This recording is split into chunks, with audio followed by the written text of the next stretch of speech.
മുണ്ടക്കൈയിൽ നിന്നുള്ള ഒരു സർട്ടിഫിക്കറ്റിൻ്റെ ദൃശ്യങ്ങൾ കാണുകയാണ്. GVHS വെള്ളാർമലയിലെ സ്കൂളിലെ ഏതോ കുട്ടിയുടെ സർട്ടിഫിക്കറ്റ് ആണെന്ന് തോന്നുന്നു.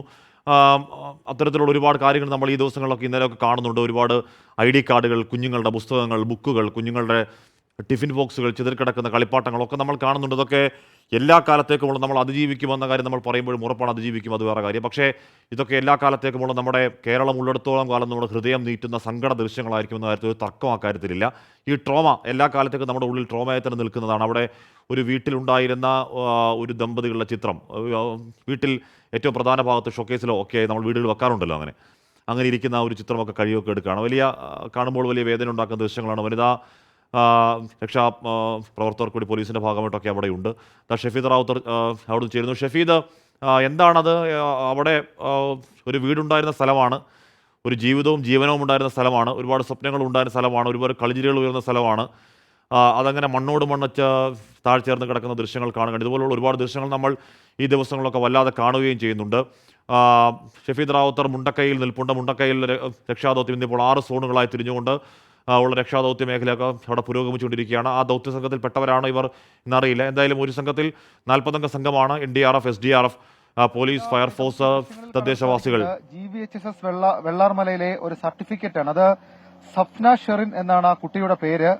2021-2022 അക്കാഡമിക് ഇയറിൽ SSLC പരീക്ഷ പാസ്സായ for a flashy success in SSLC examination എന്നാണ് എഴുതിയിരിക്കുന്നത്. സ്കൂളിന്റെ പടമൊക്കെ ഉണ്ട്, സ്റ്റാഫ് ആൻഡ് PT. അപ്പോൾ സഫ്ന ഷെറിൻ എന്ന് പറയപ്പെടുന്ന കുട്ടിയുടെ ദൃശ്യങ്ങളാണ് നമുക്കിപ്പോൾ ഈ ലയങ്ങളൊക്കെ പൊളിച്ച് താഴേക്ക് വന്നപ്പോൾ അവിടെ നിന്ന് കിട്ടിയ ഒരു ചിത്രമാണ്. അത് ആരാണെന്ന് നമുക്ക് ഇതുവരെയും വ്യക്തതയില്ല. ഇപ്പോൾ വനംവകുപ്പിലെ ഉദ്യോഗസ്ഥർ അത് ശേഖരിച്ചതാണ്. മാത്രമല്ല മറ്റൊരു ഒരു വിഷ്വൽ കൂടി നമുക്ക് കിട്ടുന്നുണ്ട്. അത് ജിജിന NS SC പ്രൊമോട്ടറാണ്, മുനിസിപ്പാലിറ്റിയിലെ SC പ്രൊമോട്ടറാണ്. അതും നമുക്ക് ഈ ദൃശ്യങ്ങളിൽ കാണാൻ സാധിക്കും. ആ കുട്ടി മരിച്ചുപോയി, ഈ ജിജിന NS മരിച്ചുപോയി. അഷ്മി, അത് ദുഃഖകരമായ വാർത്തയാണ്. നമ്മളൊരു പ്രതീക്ഷയുടെ ഒരു നാമ്പ് നമ്മൾ പ്രതീക്ഷിച്ചതാണ്. പക്ഷേ ഈ ജിജിന NS മരിച്ചു എന്നതാ ഇപ്പോൾ ഈ വനംവകുപ്പിലെ ചേച്ചി തന്നെ ഉദ്യോഗസ്ഥ തന്നെ നമ്മളോട് പറയുന്നുണ്ട്. അപ്പോൾ ഈ അവരുടെ ഒരു ID കാർഡിന്റെ ചിത്രമാണ്. ഒരുപാട് പ്രതീക്ഷകളോടെ സർക്കാർ ജീവനക്കാരിയായിരുന്നു, SC പ്രൊമോട്ടർ, മുനിസിപ്പാലിറ്റി എന്നുള്ളതാണ് എഴുതിയിരിക്കുന്നത്. ആ ID കാർഡാണ് മേഡം. അത് നമുക്ക് കാണാം. മറ്റൊരു ഒരു വിവാഹ ഫോട്ടോ ആണെന്ന് കരുതുന്നു. ഇതാരാണെന്ന് നമുക്കറിയില്ല. ഇതാരാണെന്നുമല്ല. ഈ കുട്ടീന്റെ മുൻപേ ഗ്രൂപ്പിലൊക്കെ വന്ന ഫോട്ടോയിൽ ഈ കുട്ടിയുടെ അച്ഛനും അമ്മയായിരുന്നു ഇതെന്നാണ്. അങ്ങനെ എന്തെങ്കിലും വിവരമുണ്ടോ മേഡം? ഇല്ലാന്നാണ് വിവരം കിട്ടിയത്. അത് ജിജിന. ഹഷ്മി, അതാണ്, അത് വേദനിപ്പിക്കുന്ന ഒരു ദൃശ്യം തന്നെയാണ്. കാരണം ആ ജിജിന എന്ന് പറയപ്പെടുന്ന ആ കുട്ടിയുടെ അച്ഛനും അമ്മയുമാണ്. അവർ ജീവനോടെ ഇല്ല എന്നുള്ള സങ്കടകരമായ ഒരു കാഴ്ച. അവരുടെ അവരുടെ അവശേഷിപ്പെന്ന് നമുക്ക് പറയാൻ കഴിയുന്ന തരത്തിലേക്ക് അവരുടെ സർട്ടിഫിക്കറ്റുകൾ, ആ കല്യാണ ഫോട്ടോ അടക്കമുള്ള, അവരുടെ വിവാഹത്തിന്റെ ഫോട്ടോ അടക്കമുള്ള കാര്യങ്ങൾ കാണുന്നു. മറ്റൊരു കുട്ടി, അത് ഷെഫിന എന്നാണ് ഞാൻ മനസ്സിലാക്കുന്നത്. ആ കുട്ടിയുടെ ആ ഒരു അപ്രസിയേഷൻ അതാണ്. ആ കുട്ടിക്ക് വെള്ളാർമല സ്കൂളിലെ കുട്ടിയാണ്. കഴിഞ്ഞ വർഷം 2022-2023 കാലത്ത് SSLC പാസ്സായ കുട്ടിയാണ്. അപ്പോൾ ആ കുട്ടിയെക്കുറിച്ചുള്ള വിവരങ്ങളില്ല, അതും നമുക്ക് അറിയില്ല എന്താണ് സംഭവിച്ചത്. പക്ഷേ അതിനുശേഷം നമ്മൾ കണ്ട SC പ്രൊമോട്ടർ ജിജിന എന്ന പേരുള്ള ആ കുട്ടി ഈ മഹാദുരന്തത്തിൽ മരിച്ചു. അവർക്ക് ജീവൻ നഷ്ടമായി എന്നുള്ളതാണ് നമുക്ക് ഇപ്പോൾ വനംവകുപ്പിലെ മേഡം നമ്മളോട് പറഞ്ഞ കാര്യം. അത്തരത്തിൽ ദൃശ്യങ്ങളിൽ കാണാൻ സാധിക്കും. പക്ഷേ ഇതൊക്കെ ലയങ്ങളാണ്. ഈ ലയങ്ങളിൽ താമസിച്ച, ഒരുപാട് സ്വപ്നങ്ങളുമായി താമസിച്ച മനുഷ്യരുടെ ചിത്രങ്ങൾ, ആ ഫോട്ടോകൾ അടക്കമുള്ള കാര്യങ്ങൾ അതിവിടെ ശേഖരിക്കുന്നുണ്ട്. മാത്രമല്ല മറ്റ് ചില അവശേഷിപ്പുകൾ അടക്കമുള്ള കാര്യങ്ങൾ നമുക്കിവിടെ കാണാം. ഒരു മതഗ്രന്ഥം, അത് ഖുർആനുണ്ട്.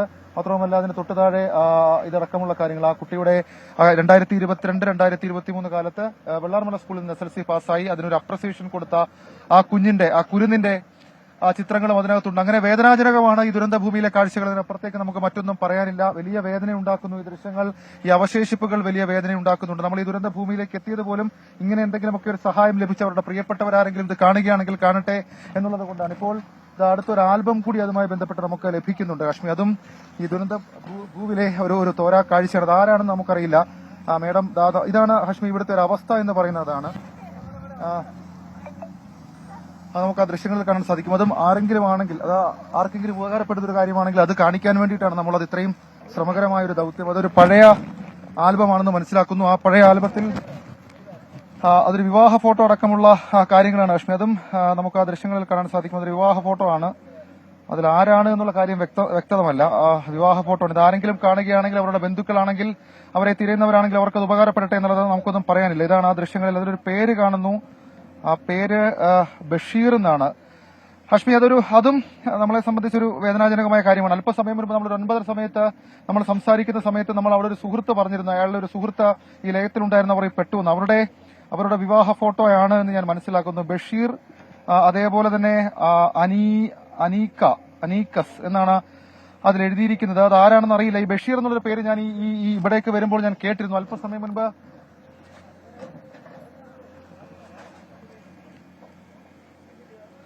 ഇതാണ് നമ്മളെ കാണുന്ന ദൃശ്യങ്ങൾ. അതാണ് എനിക്ക് തോന്നുന്നത് ബഷീറിന്റെ ഭാര്യയാകാം. ബഷീറിന്റെ വിവാഹ ഫോട്ടോ ആണോ ഇതെന്ന് എനിക്കൊരു സംശയമുണ്ട്. അത് നമുക്കറിയില്ല അഷ്മി.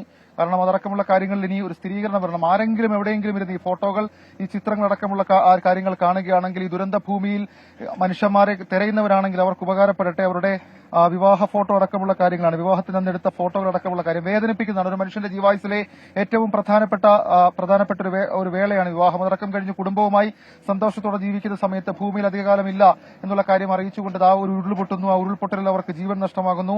ഈ ബഷീറിനെ കണ്ടെത്താൻ കഴിഞ്ഞിട്ടില്ല എന്ന് അദ്ദേഹത്തിന്റെ സുഹൃത്ത് ഇന്ന് രാവിലെ നമ്മളോട് പറയുന്നു. ഇതാണ് ബഷീർ എന്ന് എനിക്കറിയില്ല ലക്ഷ്മി. അത് നമ്മൾ ഈ ഭൂപ്രകൃതിയിൽ ആദ്യമാണ്, ഈ നാട്ടുകാരിൽ ആദ്യമാണ്. ഇവിടെ നാട്ടുകാരുമില്ല. കാരണം അവിടെ ഉണ്ടായിരുന്ന രണ്ടുപേരെ താഴേക്ക് ഇപ്പോൾ മാറ്റിയിട്ടുണ്ടായിരുന്നെങ്കിൽ അവരോട് നമുക്ക് ചോദിക്കാമായിരുന്നു. പക്ഷേ ഈ ദൃശ്യങ്ങൾ ആരെങ്കിലും കാണുകയാണെങ്കിൽ ഉറപ്പായും അവരെ തിരയുന്നവരാണെങ്കിൽ ഇങ്ങനെ ഒരു ചിത്രം കണ്ടെടുത്തിരിക്കുന്നു. ഈ ഭാഗത്ത് അവരെക്കുറിച്ചുള്ള തിരച്ചിൽ നടക്കുകയാണ്. ഈ ഭാഗമാണത്. അത് മുണ്ടക്കൈ ഭാഗമാണ്. ഇപ്പോൾ ഇത് ബഷീർ ആണെന്നാണ് ഞാൻ മനസ്സിലാക്കുന്നത്. ഇപ്പോൾ കുറച്ചുകൂടി ക്ലാരിറ്റിയിലുള്ള അവരുടെ വീട്ടിലെ കുറച്ച് ദൃശ്യങ്ങൾ. ഇതൊരു പ്രഷ്യസ് ഓർമ്മയാണ്. ഇപ്പം അഷ്മി, എന്റെയൊക്കെ വീട്ടിലുണ്ട് നമ്മുടെ കൊച്ചുനാളിലെ ചിത്രങ്ങളടക്കമുള്ള കാര്യങ്ങൾ വീട്ടിൽ നമ്മളിങ്ങനെ നിറവോടെ സൂക്ഷിച്ചു വെക്കാറുണ്ട്. അങ്ങനെ ആ സൂക്ഷിച്ചു വെച്ചതിൽ നിന്ന് നമുക്ക് കിട്ടിയ ചില ദൃശ്യങ്ങളാണിത്. അതിൽ മറ്റു ചില ക്ലാരിറ്റിയിലുള്ള ചിത്രങ്ങൾ ഉണ്ട് എന്ന് ഞാൻ മനസ്സിലാക്കുന്നു. അത് എടുക്കാനുള്ള ശ്രമം. ഇതാണ് ആ ഫോട്ടോയിൽ കാണുന്ന ഒരു കുഞ്ഞിന്റെ ഫോട്ടോ കൂടിയുണ്ട്. ആ ഫോട്ടോയിൽ നമുക്കത് എന്ത് സംഭവിച്ചോ അവർക്കത് ഇപ്പോഴും അറിയില്ല. അല്പസമയം മുൻപ് ഈ ബഷീർ എന്ന് പറയപ്പെടുന്നയാൾ ഈ ലയത്തിലാണ് താമസിച്ചിരുന്നതെന്നും അവരുടെ സുഹൃത്തിനെ തേടി അവരുടെ സുഹൃത്ത് ബഷീറിനെ തേടി ഇവിടേക്ക് എത്തിയതൊക്കെ നമ്മൾ കണ്ടതാണ്. അവരൊക്കെ ഒരുമിച്ച് ഈ നാട്ടിലേക്ക് വന്നവരാണെന്ന് പറഞ്ഞ ഒരു സാഹചര്യമൊക്കെ ഉണ്ട്. അപ്പോൾ ഈ ചിത്രങ്ങൾ കാണുന്നത് ആരെങ്കിലും ഉണ്ടെങ്കിൽ അവർക്കത് ഉപകാരപ്പെടട്ടെ എന്ന് മാത്രമേ ഈ ദുരന്ത ഭൂവിലെ സങ്കടക്കാഴ്ചയ്ക്ക് നടുവിൽ നിന്ന് നമുക്ക് പറയാൻ കഴിയുകയുള്ളൂ. ഈ ലയങ്ങൾ കേന്ദ്രീകരിച്ചുകൊണ്ട് കൂടുതൽ തിരച്ചിൽ നടക്കുകയാണ്. ഇപ്പോൾ നമുക്ക് ആ ദൃശ്യങ്ങളിൽ കാണാൻ സാധിക്കും. വളരെ ചെറുപ്പകാലത്തെ ചിത്രങ്ങളാണ്. അത് അവരുടെ ജീവിതത്തിലെ ഏറ്റവും വിലപിടിപ്പുള്ള മുഹൂർത്തമാണ്, വിലപിടിപ്പുള്ള ഓർമ്മകളാണ്. അതിനപ്പുറത്തേക്ക് നമുക്കൊന്നും പറയാനില്ല. ആ മനുഷ്യൻ ഈ ഭൂമിയിൽ ഉണ്ടോ ഇല്ലയോ നമുക്കറിയില്ല. ഉണ്ടാകട്ടെ എന്നുള്ള പ്രാർത്ഥന മാത്രമാണ് നമുക്ക് ഇതുമായി ബന്ധപ്പെട്ട് ഇവിടെ ഉള്ളത്. അപ്പോൾ അത്തരത്തിലുള്ള ചില ചിത്രങ്ങൾ കൂടി നമുക്ക് കാണാം. നമ്മളിത് പ്രേക്ഷകർക്ക് ഇത്രയും വിശദമായി കാണിക്കുന്നത് അവരെ തിരയുന്ന ആരെങ്കിലും ക്യാമ്പുകളിലോ ആശുപത്രി പരിസരത്തോ ഉണ്ടെങ്കിൽ വാച്ച്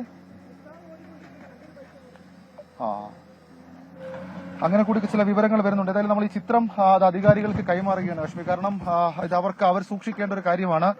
അങ്ങനെ കുറെ അവശേഷിപ്പുകൾ, കുറെ മനുഷ്യരുടെ അവശേഷിപ്പുകൾ ഈ ലയങ്ങളിൽ നമ്മൾ കണ്ടെടുക്കുന്നുണ്ട്. അവിടെ നമ്മളെ സംബന്ധിച്ച് അത് നമുക്ക് സഹിക്കാൻ കഴിയാത്ത വേദന നിറയുന്ന മുഹൂർത്തങ്ങളും നിമിഷങ്ങളും കാഴ്ചകളും ഒക്കെയാണ് ഇവിടെയുള്ളത്. ഈ ആൽബം ഇത് കാണുമ്പോൾ എനിക്ക് എന്റെ വീട്ടിലെ ആൽബമാണ് ലക്ഷ്മി ഓർമ്മ വരുന്നത്. കാരണം ഇങ്ങനെ സമാനമായ ഉത്തരം ഓർമ്മകളുള്ള ജീവിതകാലം മുഴുവൻ നമുക്ക് ഓർത്തിരിക്കാൻ പറ്റുന്ന മൊമെന്റ്സുകൾ അത് നമ്മളിങ്ങനെ ആൽബമാക്കി വീട്ടിൽ സൂക്ഷിച്ചിട്ടുണ്ട്. ഞാൻ ഇടയ്ക്കിടയ്ക്കൊക്കെ പോകുമ്പോൾ നമ്മുടെ വീട്ടിൽ നമ്മളെടുത്ത് കാണാറുണ്ട്. അങ്ങനെ കാണാൻ ഇനി ആ മനുഷ്യരുണ്ടോ ഇല്ലയോ എന്ന് എനിക്കറിയില്ല. അത്രത്തോളം ദുഃഖഭരിതമായ ഒരു സാഹചര്യത്തിലാണ് നമ്മൾ ഈ ദുരന്ത ഭൂമിയിൽ നിൽക്കുന്നത്. അത് അത്യന്തം ദുഃഖകരമാണ് എന്നതിനപ്പുറത്തേക്ക് ഈ ദുരന്തത്തിന്റെ വ്യാപ്തി നമ്മൾ മുൻപ് കണ്ടു. അവിടെ ഒരാൾ ഒരു SC പ്രൊമോട്ടറായിരുന്നു. അവർ മരിച്ചു എന്ന് ഉറപ്പിച്ചിട്ടുണ്ട്. അവരുടെ അച്ഛന്റെയും അമ്മയുടെയും വിവാഹ ഫോട്ടോയാണ്. അവരുടെ അച്ഛനെയും അമ്മയും ഇതിനും കണ്ടെടുക്കാൻ കഴിഞ്ഞിട്ടില്ല. മറ്റൊരു കുഞ്ഞൊരു കുരുന്ന്, അവൾ 10ാം ക്ലാസ് കഴിഞ്ഞ പ്രാവശ്യം പാസ്സായതേ ഉള്ളൂ വെള്ളാർമല സ്കൂളിൽ നിന്നും. ആ കുഞ്ഞ് എന്ത് പറ്റിയെന്ന് നമുക്കറിയില്ല. അങ്ങനെ പേടിപ്പിക്കുന്ന, ഭീതിപ്പെടുത്തുന്ന ദൃശ്യങ്ങൾ, മനുഷ്യൻ എത്രത്തോളം നിസ്സഹായനായി പോകുന്ന ദൃശ്യങ്ങളൊക്കെ നമുക്ക് കാണാം. ഈ ലയങ്ങളുടെ മറുഭാഗത്ത് ഹിറ്റാച്ചി ഉപയോഗിച്ചുകൊണ്ട് അവിടെയും ചില തിരച്ചിലുകൾ നടത്തുന്നുണ്ട്. ഒരു ഒറ്റപ്പെട്ട വീടായിരുന്നു. പക്ഷെ അവിടെ നിന്നൊക്കെ വീടുകൾ ഇങ്ങനെ പൊട്ടിയൊലിച്ച് താഴേക്ക് വന്നിട്ടുണ്ട്. ഈ ഉരുൾപൊട്ടലിന്റെ ഭാഗമായി വീടുകൾ പൊട്ടി ഇങ്ങോട്ട് താഴേക്ക് വന്നിട്ടുണ്ട്. അത് നമുക്ക് ദൃശ്യങ്ങളിൽ കാണാൻ സാധിക്കും. ആ രീതിയിലുള്ള ചില രക്ഷാപ്രവർത്തനങ്ങൾ, ചില മുണ്ടക്കൈയിൽ നിന്നുള്ള ഏറ്റവും വേദനാജനകമായ ദൃശ്യങ്ങൾ പങ്കുവയ്ക്കുകയാണ്. ഇതൊക്കെ ഒന്ന് കണ്ടു നിൽക്കാൻ കഴിയാത്ത ദൃശ്യങ്ങളാണ്.